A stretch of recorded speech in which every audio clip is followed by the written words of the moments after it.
एक मनुष्य ने हमें एक गाली दी। हमने उसको 2 गालियां देकर अपनी प्रतिशोध भावना को चरितार्थ किया और उसमें नए द्वेष तथा प्रतिशोध भाव को उत्पन्न करके पुष्ट कर दिया। यह अधिक बदला लेने का अमंगल कार्य हुआ। एक के बदले में एक गाली देकर भी बदला ले लिया।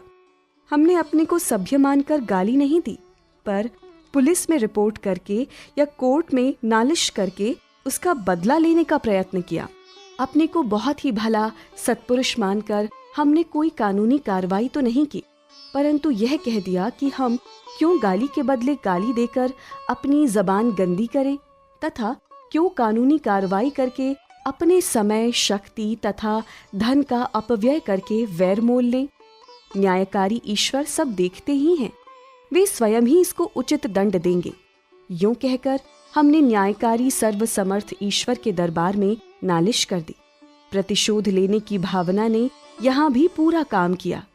इससे भी और आगे प्रतिशोध की गुप्त भावना का प्रकाश तब होता है जब वर्षों बाद उस गाली देने वाले पर कोई घोर विपत्ति आती है। उस समय हमारे मन में प्रतिशोध का छिपा भाव प्रकट हो जाता है और मन ही मन हम कहते हैं, देखो भगवान कितने न्यायकारी हैं। उसने हमें अमुक समय गाली दी थी, हमने तो कुछ भी बदले में नहीं किया, पर भगवान ने आज उसे यह शिक्षा दे दी, अर्थात उस पर यह विपत्ति हमें गाली देने के फलस्वरूप ही आई है। इस प्रकार चाहे उस पर वह विपत्ति किसी दूसरे कर्म के फल रूप में आई हो, पर हम उसे अपने प्रतिशोध खाते में खतियाकर पाप के भागी बन जाते हैं। इस उपर्युक्त विवेचन से यह पता लगता है कि मनुष्य के हृदय में प्रतिशोध के भाव छिपे रहकर उसे समय समय पर गिरा देते हैं। अतएव परदोष दर्शन, घृणा तथा द्वेष करके कभी भी मन में प्रतिशोध के भाव को न रहने दीजिए। घृणा के बदले प्रेम कीजिए, अनिष्ट के बदले हित कीजिए, अपराध के बदले क्षमा कीजिए। कभी यह भय मत कीजिए कि आपकी इससे कभी कुछ भी हानि होगी। न ही कल्याणकृत कश्चित दुर्गंतिम तात गच्छति। भगवान ने कहा, प्रिय अर्जुन, मंगल कर्म करने वाला कोई भी दुर्गति को प्राप्त नहीं होता।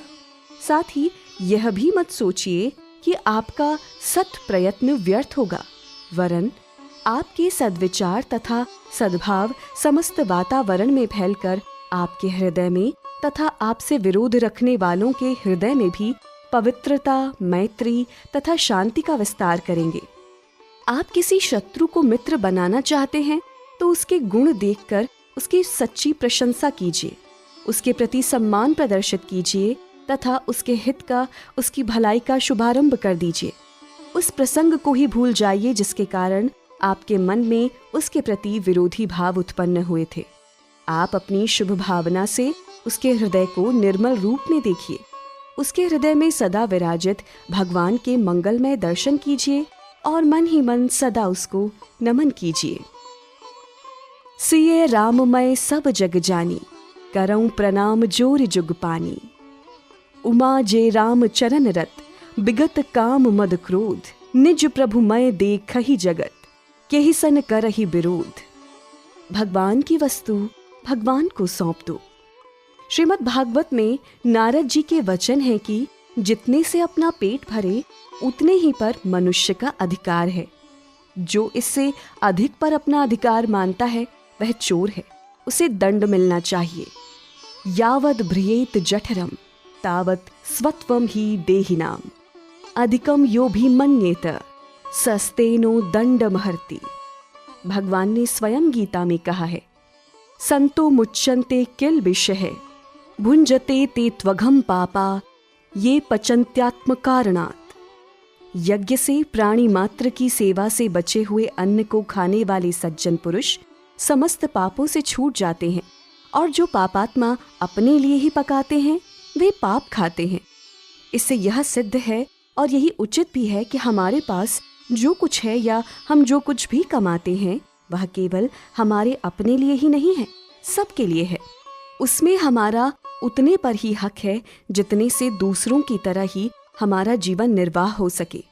हम स्वयं बहुत शान शौकत से रहें, बहुत कीमती कपड़े पहने, विशाल तथा सुसज्जित महलों में रहें, बढ़िया बढ़िया मखमली गद्दों पर सोएं, तेल, साबुन, पाउडर, क्रीम में पैसे लगाएं, विलासिता में भी प्रचुर धन व्यय करें, खाने पीने में जीभ के स्वाद के लिए 50 प्रकार के पदार्थों में धन व्यय करें, खेल तमाशों में, आडंबर में एवं अपनी व्यर्थ तथा अनर्थमयी इच्छाओं, वासनाओं और आवश्यकताओं की पूर्ति के लिए अनाप शनाप पैसे खर्च करें, और उधर हमारे ही जैसे हाथ पैर मन बुद्धि वाले नर नारी पेट भर अन्न के बिना तड़पते रहें, लाज ढकने तथा सर्दी गर्मी से बचने के लिए कपड़ा न पाएं, रहने के लिए छाया का अभाव अनुभव करें, बिछाने ओढ़ने के लिए टाट भी न प्राप्त कर सकें, रोगी बच्चों तक के लिए दवा पथ्य का प्रबंध न कर सकें और निरंतर अभाव की आग में जलते रहें, यह सर्वथा पाप है।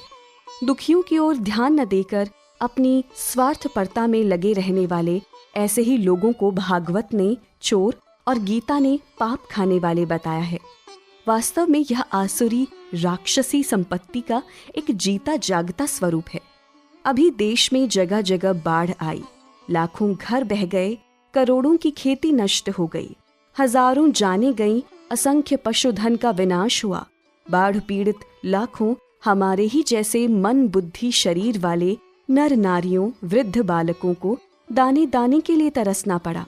अवश्य ही सरकार ने तथा उदार दयालु सज्जनों ने, अनेकों संस्थाओं ने उनकी सहायता के लिए तन मन धन का सदुपयोग किया तथा कर रहे हैं। तथापि हमारे मन में जितनी और जैसी संवेदना तथा पीड़ा होनी चाहिए, उतनी और वैसी नहीं हो पाई। हम में से कुछ ने उन पर दया की, दयालुता के अभिमान की रक्षा और वृद्धि की, पर यह नहीं हुआ कि हमने अपनी विलासिता के व्यय को घटाकर बचाए हुए सब पैसों को स्वाभाविक ही उनकी सेवा में लगा दिया हो। मनुष्य का कर्तव्य तो यह है कि एक बाढ़ के समय ही क्यों, सदा सर्वदा ही वह अपने लिए कंजूस और दूसरों के लिए उदार रहे, स्वयं खूब सादगी से रहे, उसकी अपनी आवश्यकता कम से कम हो और दूसरों की आवश्यकता की वह उदारता पूर्वक पूर्ति करता रहे। असल बात यह है कि हमारे पास जो कुछ भी धन, वैभव, पदार्थ, मन, बुद्धि तथा अन्यान्य साधन सामग्री है, वह सब भगवान की है। हम तो सेवक मात्र हैं।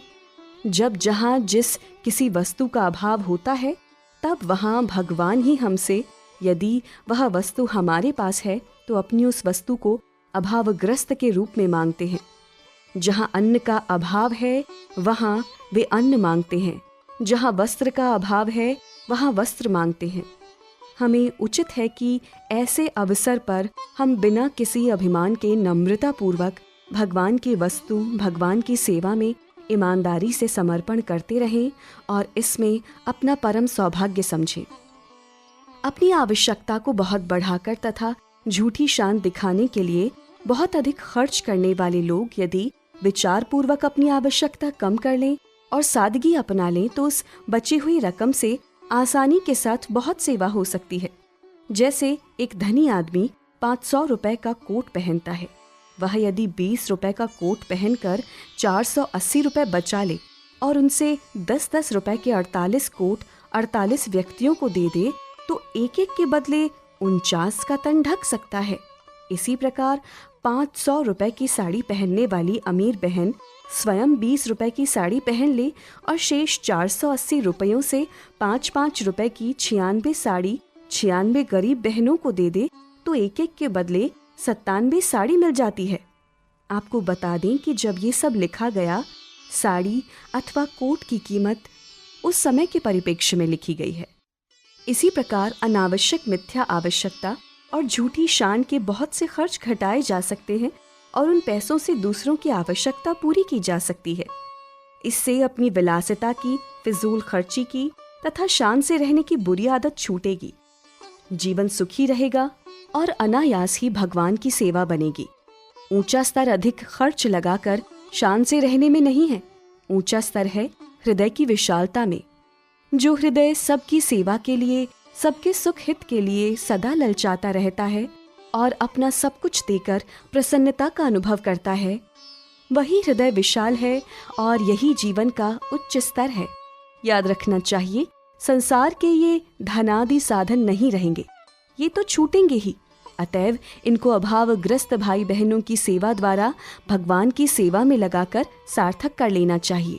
ग्रहों के प्रकोप से बचने का ये एक परम साधन है।